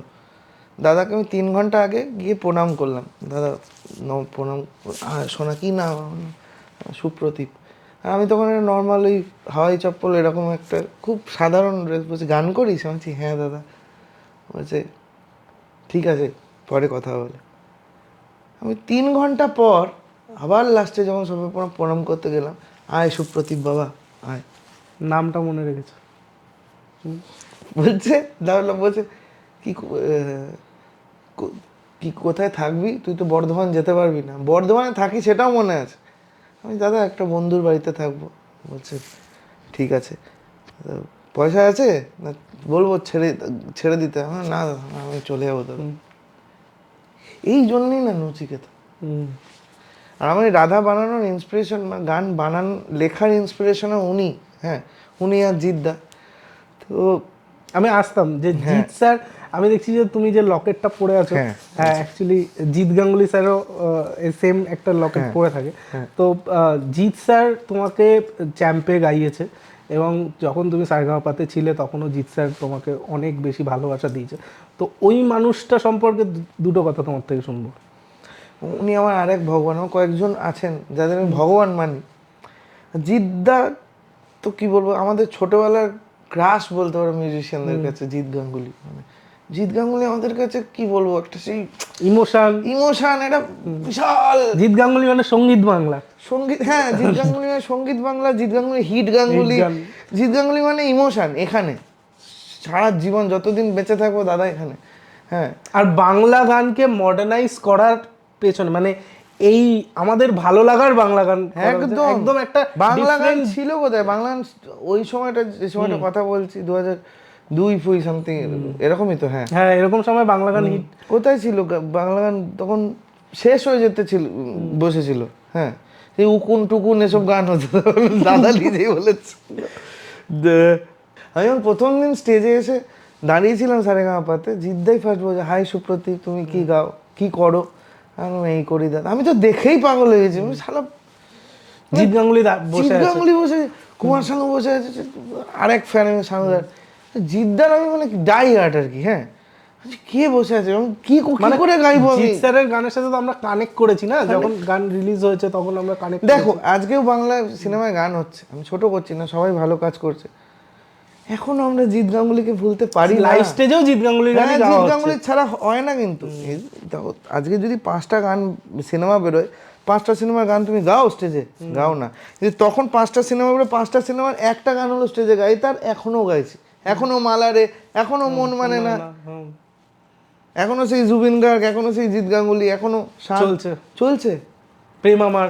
আমি এই লোকগুলোর কাছে না ইন্সপিরেশন নিয়েছি। গান 100টা বানিয়ে লাভ নেই ভাই, একটাই বানাও, সেই গানটা না 100 বছর চলে। এটা আমার ঠাকুরের কৃপায় জানি না কি হবে, রাঙাটাতে হয়েছে আজও, মানে 5 বছর পরও গানটা সেম পপুলারিটি আছে। তো আমার যেদিন চ্যাম্প গাওয়ানোর কথা, সেদিন কি গান দেবাশ্রী গানেশটা গেয়েছিলাম, খুব সব ইমোশনাল হয়ে গানটা আমার খুব প্রিয় গান। লাস্টে আমাকে দাদা ডেকে বললো, কোথায় থাকিস তুই? বাবা দাদা এখানেই পার্পেলেই থাকি, তুই কালকে আমার হোটেলে চলে আয়। এখনকার স্মার্ট ছেলের হলে কি বলতো, হ্যাঁ চলে যাবো। আমি তো স্মার্ট নয়, আর স্মার্ট, দাদা কী করে যাবো? আমি অভিজিৎকে বলে দেবো, তোকে একটা গাড়ি দিয়ে দেবে। আমার তো বিশাল, অভিজিৎ স্যারকে বলবো গাড়ি দিয়ে দেবে, হোটেলে যাবো। তোমার মনে ভয় যে কি করেছি, আমার ভাত ফাত দিয়ে দেবে না তো? কারণ খুব মানে দুষ্টু তো আমরা সবাই প্রচন্ড পরিমাণে ছিলাম, গোটা সারেগামা প্রোডাকশনে সবার সাথে প্রচুর ভালোবাসা, কিন্তু প্রচুর জ্বালিয়েছি আমরা যখন ছিলাম, পুরো ব্যাচটা মানে জ্বালিয়ে পুড়িয়ে মেরে দিয়েছি, যেটা আমরা বিহাইন্ড দ্য সিন আলোচনা করছিলাম, প্রচুর জ্বালিয়েছি। মানে কল্যাণদা, তোর সৌমেনদা, রতিদা থেকে শুরু করে প্রোডাকশনে এভরিওয়ান, শুধুমাত্র অভিজিৎ স্যারকে জ্বালাতে পারিনি, খুব ভয় পেতাম, এখনো পাই। হ্যাঁ, প্রচুর জ্বালিয়েছি, আর যত জ্বালিয়েছি ভালোবাসাটাও সেরকম এখনো আছে প্রত্যেকজন মিউজিশিয়ানের সাথে। পরের দিন সকালবেলা আমাকে বললো প্রোডাকশন থেকে, রণদা এসে আগের দিন বললো দয়া করে স্নান করে রেডি। আমি একটু অগোছালো আর কি, হ্যাঁ, মানে কদিন স্নান করো না তাও? এখন করি, তখন একটু 5-6 দিনের গ্যাপ হয়ে যেত আর কি। এটা শীতকালে না গরমকালে? যে কোনো টাইম আমার, I don't have any problem, যে কোনো কারণ আমার মুড হলে করবো, না হলে করবো না। হ্যাঁ, এখন বাড়িতে বাথটব বসিয়েছি তো এখন করি, এখন গরম জল চালিয়ে বসে একটু রাজার মতো ফিল হয়। তো তখন সকালবেলা আমাকে মনে আছে, আগের দিন আমাকে অভিজিৎ স্যার খুব খুব বকেছিল, খুব ঝাড়ন দিয়েছিল। একটা র্যাপ গান লিখতাম না, কেন বকবে না? কি করতে এসছো তুমি, মজা করতে না? গান লেখো না, লজ্জা লাগে না? প্রচুর বকেছিল। পরের দিন সকালবেলা আমাকে পিয়ারলেসের হোটেলটায় নিচে গিয়ে বসিয়ে দিল। আমি চুপ করে বসে আছি, কী হবে আমি নিজেও জানি না তখন। হঠাৎ করে অভিজিৎ স্যার এলেন, সুপ্রদীপ বসো, চলো। আমি না লিফটে করে উঠছি, আমি দেখছি আমার মনে হচ্ছে জীবনের সিঁড়িতে উঠছি, আমার ফিল হচ্ছে যে জিদ্দার কাছে যাচ্ছি, জিৎ গাঙ্গুলি, মানে স্বপ্ন আমার কাছে।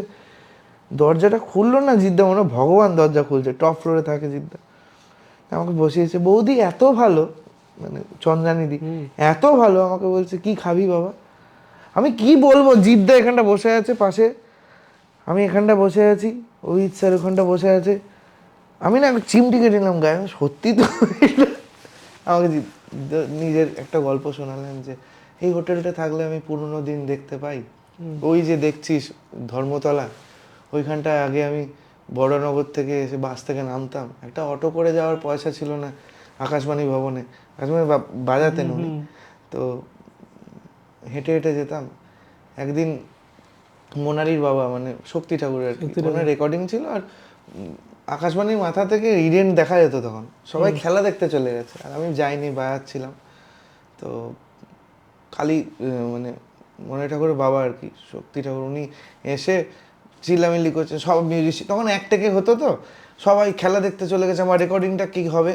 আমার দিকে তাকিয়ে বলছে, ওই ছেলেটা কে যে বাজাচ্ছে, ও খেলা দেখতে যায়নি? বলছে ও খেলা দেখতে গেলে ওর সংসারটাই চলবে না, ওর নাম চন্দ্রজিৎ গাঙ্গুলি। ওইটা বলার পর আমাকে বললো, দেবকে চিনিস? দেবদাকে কেন চেনে? क्या जोक कर रहे हो? আমি ডাই হার্ড ফ্যান অফ দেব, যেমন জিদ্দার একটা ফ্যান না, আমি জিদ্দার তো ফ্যান, জিৎ দেব দুজন, মানে আমি জিদ্দার ছিলাম ছোটবেলায়, জিদ্দা খুব ভালো একটা, কিন্তু আমি হচ্ছি পাক্কা দেব ফ্যান আর কি। ছোটবেলায় আমার চুলগুলো দেবদার মতো কাটা, স্টাইল করা, কেউ দেবদার বিষয়ে কথা বলে তার সঙ্গে মারপিট লেগে যায়, এরকম করেছি আমি ছোটবেলায়। দেবদাকে, হ্যাঁ হ্যাঁ, দেব একটা নিজের প্রোডাকশনের নতুন প্রডিউসার হয়েছে, তখন আমি কিচ্ছু বুঝতে পারছি না, আমি শুধু শুনছি ওর একটা নতুন সিনেমা আসছে চ্যাম্প বলে, তুই হয়তো দেখেছিস? আমি না দাদা আমি তো দেখিনি। ওই যে হ্যাঁ এটা আসছে, ওটা আমি মিউজিক করছি। তো ওরা বলেছিল টাইটেল ট্র্যাক একটা আছে, গানটা শোন। আমার আইফোন কেনার ইচ্ছা জাগে জিদ্দার আইফোনটা দেখে, এত বড় আইফোন, আরে আমার তো তখন একটা পাতি একটা ক্যামেরা ফোন আর কি, একদিন কিনবো, স্বপ্ন ছিল। তো জিদ্দা হেডফোন দিয়ে শোনালো আমাকে গানটা, দাদার গলায়। বলছে ভালো লাগছে গানটা? আমি দারুণ দাদা, তোমাকে কি বলবো, দারুণ। বলছি প্রোডাকশন থেকে বলেছিল যে গানটা শঙ্কর মাধবনের ছেলেকে দিয়ে গাওয়াবে। হ্যাঁ, খুব ভালো গাইবেন উনি। আমি বলেছি আমার ভাই গাইবে। আমি বলছি কে দাদা? তুই গাইতে পারবি তো? আমি না, বলছি শালা সিনেমা হচ্ছে আমার জীবনে। আমি বলছি হ্যাঁ দাদা পারবো, এক্সাইটমেন্ট কন্ট্রোল। আমি তারপরে বৌদি এসছে, আমি লুচি খেয়েছি, থালাটা বৌদি নিয়ে যেতে, আমি দিদি আমার না না না বলছে হ্যাঁ তুই বস তো। মানে এই জন্যই মানুষ বড় হয়। আমি একটা কে, আমি জিৎ গাঙ্গুলির কাছে আমি কে? হ্যাঁ, নখের ময়লার যোগ্য নই। হ্যাঁ, তার স্ত্রী যিনি একজন এত বড় লিরিসিস্ট, যার এত ভালো, তিনি আমার এটো ধারণা নিয়ে যাচ্ছে। এই জন্যই এরা বড়। যারা দুদিন অহংকার দেখায়, 3 দিনের দিন তাদের খুঁজে পাওয়া যায় না কাকা। আজকে এরা লেজেন্ড, এই জন্যই লেজেন্ড, এই ব্যবহারগুলোর জন্য, এই মানসিকতাগুলোর জন্য। আমি বলি যে ভালো সিঙ্গার হওয়ার আগে ভালো মানুষ হও, তবে তুমি ভালো হতে পারবে। না হলে এই পুরোনো কথাগুলো বলতে গিয়ে যার চোখে জল না আসে না, তার থেকে খারাপ সিঙ্গার পৃথিবীতে কেউ নেই, আমি বলে দিচ্ছি। তো বললো এই গানটা তুই গাইছিস? বলছি হ্যাঁ দাদা। তারপরে তো চ্যাম্পের স্টোরি বললাম। যে মানুষটার কথা জিজ্ঞেস করবো, সে নান আদার দেন অরিজিৎ সিং।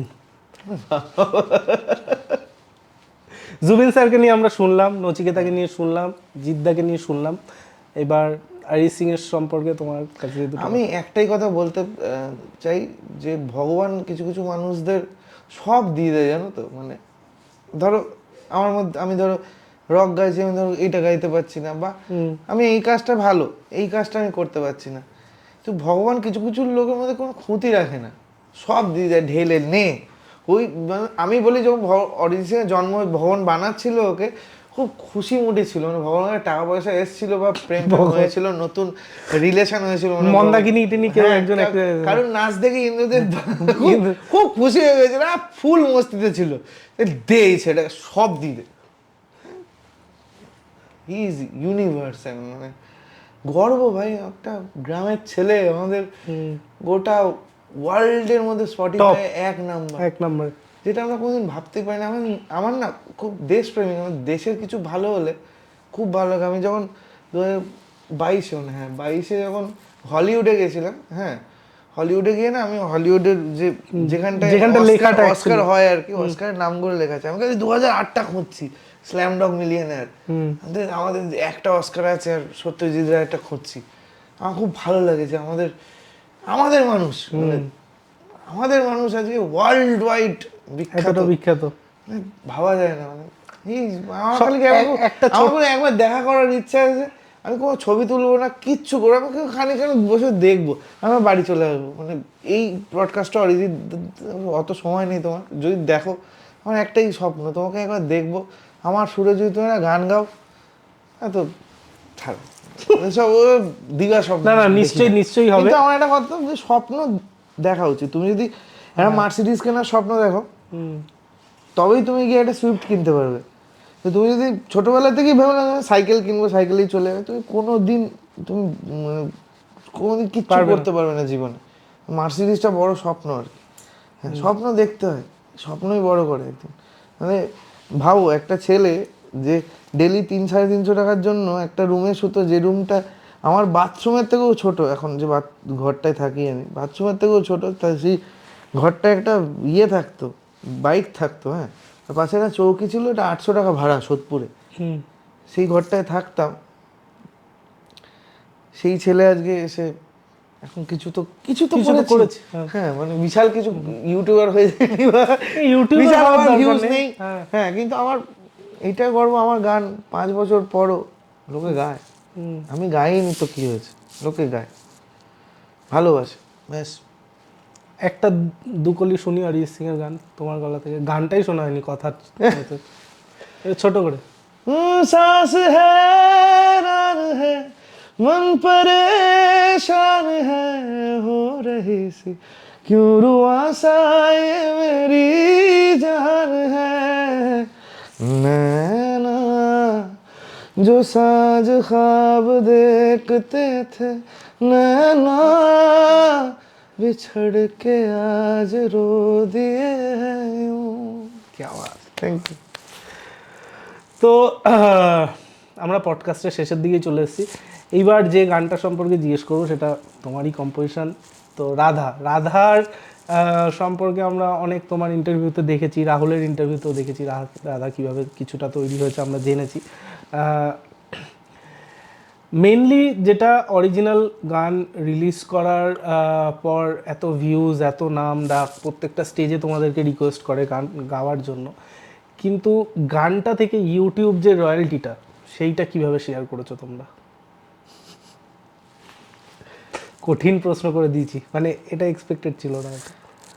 গানটা প্রডিউসার রাহুল ছিল, তারপরে ভেতরে অনেক গল্প আছে, আমি পেয়েছি, আমি পাইনি না, আমি এখনো পাই। আমি আইপিআরএস থেকে এখনো এখনো টাকা পাই, জেএমআর থেকে পাই। হ্যাঁ আচ্ছা, যে মানে যে কোম্পানি রিলিজ করেছিল জেএমআর, তো ওখান থেকে পাই পেয়েছি। মোটামুটি গান বানিয়ে যতটুকু টাকা ইনকাম করা ততটুকু পেয়েছি, কিন্তু এক্সপেক্টেড যেটা পাওয়ার সেটা পাইনি।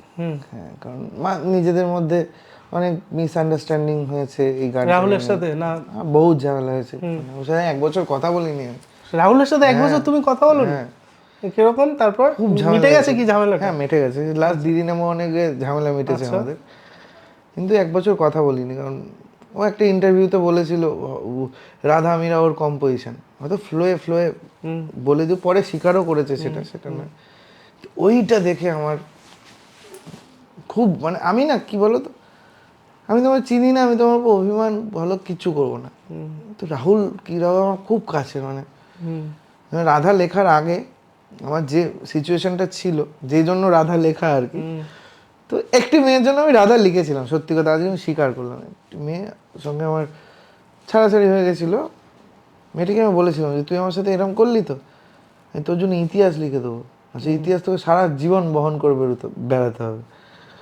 তারপরেই রাধা আসে। ওই সময়টা রাহুল খুব ফোন করে আমার সাপোর্ট করতো, দাদা তুমি ঠিক থাকো, এই থাকো।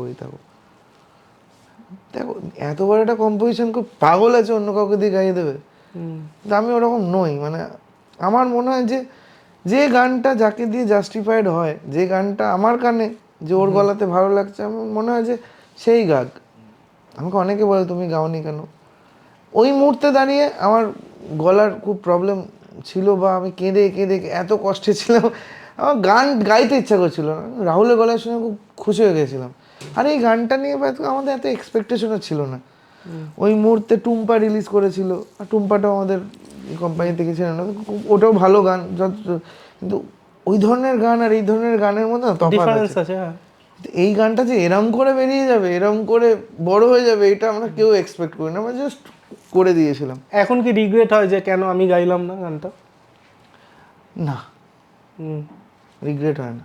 আমি আমার হয়তো এই নাটা শোনার পর অনেকে আমাকে গালাগালি দেবে, পছন্দের লোকজন, কারণ রাহুল 1 বছর আগে যেটা করেছিল এটা তো ফ্লোতে করে দিয়েছিল হয়তো, বা ভুল করে করেছিল, কিন্তু এটা বড় ভুল ছিল। ওটা পরে ও বলেছে যে না আমার ভুল হয়েছিল বা গন্ডগোল হয়েছিল। কারণ দেখো, আমি রাহুলের সঙ্গে কথা বলিনি বলে রাহুলের গান শুনিনি বা ওর গান শুনে কাঁদিনি এরকম নয়, কিন্তু করেছি।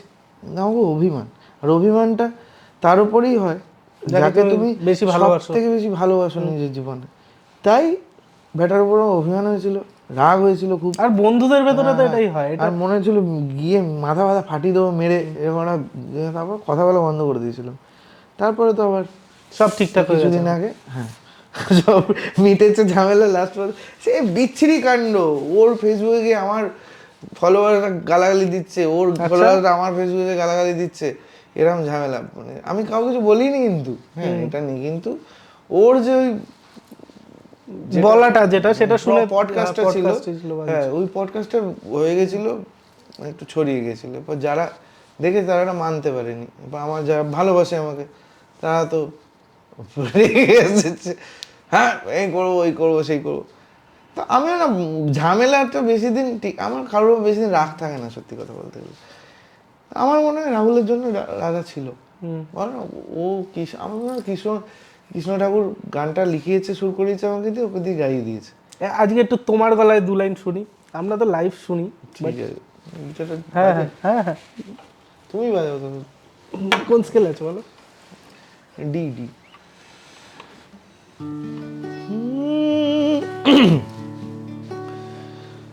আমার মতো কে আর সুখী বলো সবার চেয়ে, হলাম তোমার মনের রাজা তোমাকে না পেয়ে। হয়তো অনেক সুখে আছো তুমি আয়ান ঘরে, প্রতি রাতে খোঁজে কানু তোমায় বাঁশির সুরে, কালোর মনের সুরে কলঙ্কিনী বিনোদিনী রায়, প্রেমের স্রোতে ক্লাবেশে এবার তবে যাই। রাধা তুমি সবেতেই আছো, শুধু ভাগ্যে নেই আমার। শ্যামের বাঁশি রাতের কালায় তাই হলো যা। क्या बात, অসাধারণ অসাধারণ। बादशाह वाले बोले ना, ये गाना सुन के लौंडे रहे हैं 5 साल से, ये गाना सुन के लौंडे रो रहे हैं अभी तक। এর থেকে বড় অ্যাচিভমেন্ট, অ্যাওয়ার্ড পাইনি, কিছু পাইনি, পার্টি পলিটিক্স হ্যাঁ যাই না ভাই, আমার গান 5 বছর পরেও হিট, মানুষ শুনছে। মানুষ শুনছে। আমাকে চেনে না হয়তো, অনেকে আমাকে চেনে না, কারণ দেখো কম্পোজার লিরিসিস্টের নাম, কম্পোজার লিরিসিস্টের দাম নেই আমাদের মার্কেটে, মিউজিশিয়ান ছাড়া কেউ খোঁজে না, কেউ খোঁজে ইউটিউবে না, সিঙ্গার কি দেখে, হ্যাঁ ওই গেয়েছে ওই বানিয়েছে, এরকম একটা, কারোর দোষ দেবো না, কিন্তু শুনছে তো, আমার গান শুনছে, আমার গান রিকোয়েস্ট করছে, গান না পেয়ে যায়। যেমন রাধা মীরা ধরো 100 জন আছে, তার মধ্যে 80 জন গাইছে, আমি চিনি না তাদের, কোনোদিন দেখিনি। দিল্লি গেছি, এবছর দিল্লি গেছি, সবাই রাধা গাইছে আমার সাথে, মীরা গাইছে আমার সাথে। এগুলো পাওয়া গো, এগুলো মানে এগুলো টাকা দিয়ে বিচার করা এগুলো যাবে না। টাকা দিয়ে, এগুলো অ্যাওয়ার্ডের মতো টাকা দিয়ে কেনা যায় না। এইগুলো মানে বুস্ট মেরে তোলা যায় না, এগুলো মানুষের আমি প্রত্যেকটা স্টেজে উঠে বলি যে আমাকে ফোনে নয় মনে রেখো। মানে আমরা যখন বড় হয়েছিলাম, স্টার হয়েছিলাম বলতে, স্টার তো জীবনেও এখনো অনেক দেরি, আকাশে পৌঁছাতে অনেক দেরি। আমরা যখন নাম হয়েছিল আমাদের, তখন এসব ছিল না। আমরা মানুষের ভালোবাসায় বড় হয়েছি, আর আমি মানুষের ভালোবাসায় থাকতে চাই। আমি অত খাটতে পারবো না ভাই, আমার অত সময় নেই যে সারাদিন এর ইউটিউবে কি করে ভিউ কামাবো, বা আমি ইউটিউবটা ছোট করছি না, অনেকের সংসার চলে ইউটিউব দিয়ে, অনেকের জীবন তৈরি হয়ে গেছে ইউটিউব দিয়ে, কিন্তু ইউটিউবটা আমাদের জন্য নয়, আমাদের মতো ইউটিউব নয়, আমরা অত স্মার্ট নই সত্যি। তুমি যে আমরা বলি তো, বাংলায় কিছু কিছু লোক শুরু করেছিল, তার মধ্যে তুমি একজন। হ্যাঁ, যে ইউটিউব যে কালচারাল যে ব্যাপারটা, যে আমি অ্যাকচুয়ালি শুরু করেছিলাম জাস্ট নিজের গান করার জন্য, কিন্তু তুমি স্পেশালিস্ট হয়ে গেছিলে। হ্যাঁ, তো তোমরা এরকম বঙ্গাই থেকে শুরু করে এরা শুরু করেছিল, আমরা এটার জন্য নই। কারণ তোমরা ছোটবেলা থেকে গানটাই সাধনা করে এসছো, গানটাকেই ভালোবেসেছো। গান করেছি, ভালোবেসেছি, একটা দুটো ধরো বেরিয়ে গেল, একটা দুটো গান মানুষ শুনলো, নাম হলো, সেটা আলাদা ব্যাপার। আমি গান দিই না তা না, অবশ্যই দিই। আমি না প্রথম যখন দিতাম খুব এক্সপেকটেশন নিয়ে দিতাম এই গানটা, কিন্তু তুমি যত এক্সপেক্ট করবে না কিছুর থেকে, তত দুঃখ হবে, জানো তো। তুমি এক্সপেক্ট করছো 1 মিলিয়ন, ভিউ হলো তোমার 1000, তুমি জানো গানটা যোগ্য 10 মিলিয়ন হওয়ার, তারপরেও হচ্ছে না, কি করবে তুমি করতে পারবে না। মানুষ বগলে আটকে আছে এখন, মানুষ ভালো শুনছে না, কি করবে। আচ্ছা, তো আমার শেষ প্রশ্ন, সেটা হচ্ছে কাকিমার অবদান তোমার লাইফে। আমি লাস্ট একটা ভিডিও দেখেছি, যেটাখানে কাকিমা মেবি গ্রুপ থিয়েটার করতেন বা যাত্রা করতেন, তার একটা কিছু একটা ভিডিও আমি দেখতে পেয়েছি এবং সেটা খুবই ভাইরাল হয়েছে। হ্যাঁ, তো কাকিমা এত ট্যালেন্টেড আমরা জানতাম না, সেটা সম্পর্কে তুমি যদি কিছু বলো, বা তোমার লাইফে কাকিমার অবদান সম্পর্কে। দেখো, একটা কথাতেই বলবো, আমার কাছে আমার ভগবানের ওপরেও আমার মা। মা ছাড়া হয়তো কিছুই হতো না, হয়তো জন্মটাই হতো না আমার, জন্মের পর বেঁচেও থাকতাম না। এরকম দিন গেছে, আমাকে ট্রাঙ্কের উপর শুয়ে রেখে মা স্টেজে অভিনয় করছে, কারণ সেটা তখন জরুরি ছিল। আমার মা 18 বছর যাত্রা করেছে, আর যাত্রা যে কি কঠিন ব্যাপার, যারা যাত্রা করেন তারা জানেন। রাতের পর রাত জেগে ভদ্রমহিলা শরীর খারাপ করে ফেললো 18 বছর ধরে। যে ছেলে যেন, অভাব ছিল, প্রচুর অভাব ছিল ছোটোবেলায়, গান শিখতে পারিনি অভাবের জন্য। তো মা কোনোদিন আমাকে না খেয়ে শুতে দেয়নি বিছানায়, মা সমানে পরিশ্রম করে গেছে আমার জন্য। তো মায়ের জায়গা আমার কাছে ভগবানের ওপরে। আমি দেখাতে পারি না, অনেকে হয়তো দেখায়, এই ব্লগার কিছু আছে দেখায় আমার মাকে আজকে এই কিনে দিলাম, ওই কিনে, দেখাতে পারি না। মায়ের সাথে সারাদিন ঝগড়াই করি, সত্যি কথা। সারা দিনেই তো এখনো আসার সময় সোজা বাড়ি, মানে ছেলে তো খুব ভালো মায়ের আর কি, এখানে ওখানে ঘুরে বেড়ায়, সোজা বাড়ি আসবি, দেরি করবি না, এ করবি না। তুমি যখন এখানে এলে তখনই কাকিমা ফোন করলো যে পৌঁছেছিস কিনা, আর প্রত্যেকবার বলে পৌঁছে ফোন করবে, আমি ভুলে যাই। হ্যাঁ, মায়ের জায়গাটা ভগবানের ওপর আমার কাছে। মা ছাড়া আমি কিচ্ছু নই, আর যেদিন আমার মা থাকবে না সেদিন আমিও থাকবো না। আমার একটা গান আছে, গানটা আমি 3 বছর ধরে ফেলে রেখেছি, আমার কাছে পয়সা হয়নি, বাজেট হয়নি, আমি কাজটা করতে পারছি না, কিন্তু গানটা মাকে নিয়ে।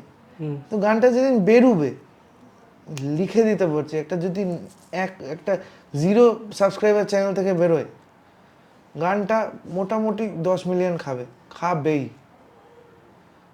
মানে এইটুকু চ্যালেঞ্জ করে বলতে পারি, গর্ব করছি না আমি অ্যাজ এ কম্পোজার, আমি কোনোদিন গর্ব করিনি, কিন্তু কিছু কিছু গান নিজের ভালো লাগার মধ্যে থাকে। হ্যাঁ, এই গানটা মতো বাংলায় মায়ের গান হয়নি আজ পর্যন্ত।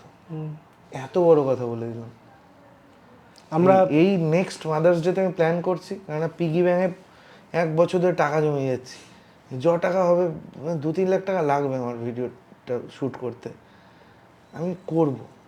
তাই আমি বলি তো যে অনেকে কেশবকে নিয়ে খারাপ কথা বলে, তারপরে আরো যারা অরিজিনাল, এটা আমিও সবাইকে বলি, অরিজিনাল যারা সিঙ্গার, মানে ভালো, আমি যাদের ছোটবেলাটা দেখি, দিয়ে বলি না কেশব, ছোটবেলা থেকে আমার ছোটবেলার বন্ধু এরা, ঠিক আছে।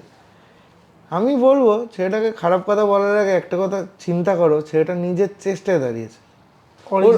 ওর ফিনান্সিয়াল সাপোর্টটা আমাদের মতো নয়, ফিনান্সিয়াল সাপোর্টটা ভালো, কাকু ভালো সাপোর্ট আছে, ওরও ছিল। দেখো, ফিনান্সিয়াল সাপোর্ট অনেকেরই থাকে, কিন্তু সে কি সেই জায়গায় করতে পারে না, কিন্তু ওটা পেয়েছে, কিন্তু নিজের দমে।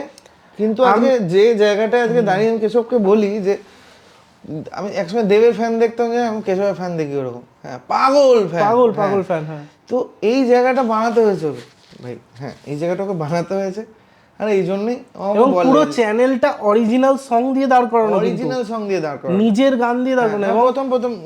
প্রথম করেছিল, কিন্তু যখন থেকে ওকি লাগছে করলো এবং অন্যান্য গান করলো, ওকি লাগছে হেভি লাগে, বলি তো ওকে, আমাকে জিজ্ঞেস করে এই গানটা কিরকম, যেটা ভালো লাগে ভালো বলে দিই, যেটা খারাপ লাগে খারাপ বলে দিই, সত্যি কথা বলতে গেলে। তো আমি এটাই চাই, শুধু আমি নয়, হ্যাঁ, আমার মতো যারা চেষ্টা করছে আজকে দাঁড়াতে পারছে না, অনেক ইউটিউবার আছে। ইউটিউবারের কথায় যদি আসে, অনেক ইউটিউবার আছে যাদের গান শুনলে মুগ্ধ হয়ে যাবে, কান দিয়ে গলা দিয়ে মধু ঝরে, তাদের ভিউজ নেই। একটা গান, এত ভালো ভালো গান, এত সুন্দর সুন্দর গান আছে, ভিউজ কটা? 2000, 3000 না, 200-300 বলুন। তো আমাদের কৌশিক দেওয়া আছে, কৌশিক চক্রবর্তী, সারেগামাপার, এত ভালো গায় ছেলেটা, তুমি ভাবতে পারবে না। তার মার্কেটই নেই, ভিডিও ছাড়লে 500 ভিউ হয় না। কিছু ছাড়ি, নিজের চোখে দেখছি, এরা অযোগ্য ব্যক্তি, এরা হাই গাইজ হ্যালো গাইজ করে দিয়েছে, তা মিলিয়ন যাচ্ছে। আর আমি একটা কন্টেন্ট দিয়েছি, একটা গান করে দিয়েছি যে যাতে লোকজন শুনেছে, 2000 ভিউজ, গায়ে লাগে ভাই। কেউ বলবে যে সব ফ্র্যাঙ্কলি নিই, আমার কিছু যায় এসে যায়, গায়ে লাগে। আজ তোমার একজন ডাইহার্ড ফ্যান, কাল গিয়ে তুমি অমুকের ফ্যান হয়ে গেলে, তোমাকে চিনতে পারছে না, লাগে গায়ে। আবার পরের দিন আরেকজনের এসি হয়ে গেল, লাগে গায়ে। কারণ আমার যেমন কেউ ফ্যান, তাকে মন থেকে ভালোবাসি। হ্যাঁ, আমি তো বলি যে আমার ফ্যান নেই, আমার কিন্তু যে কজন আছে তা আমার ডাই হার্ট, আমার না কিছু বলো গোষ্ঠী উদ্ধার করে দেবে, এরকম লোক আছে আমার কাছে যারা আমাকে ভালোবাসে, আমি ছাড়া কিছু বোঝে না। হ্যাঁ, তা বলে আমি বলি না যে তাদের এর নামে কুচ্ছা করে, আমি কোনোদিন বলি না কাউকে। বলে অনেকে বলে, আমি বলি না, কারণ আমার সবাই বন্ধু হয়, আমি সবাইকে দেখে বড় হয়েছি, সবাই আমার ভালোবাসার মানুষ। হ্যাঁ, কিছু কিছু মানুষ আছে যাদের এই মুহূর্তে দাঁড়িয়ে একটু হাম্বি তাম্বি বেড়ে গেছে, আর আমার সামনে হাম্বি তাম্বি দেখে দিলাম তার সাথে পুরো কানেকশন কাট।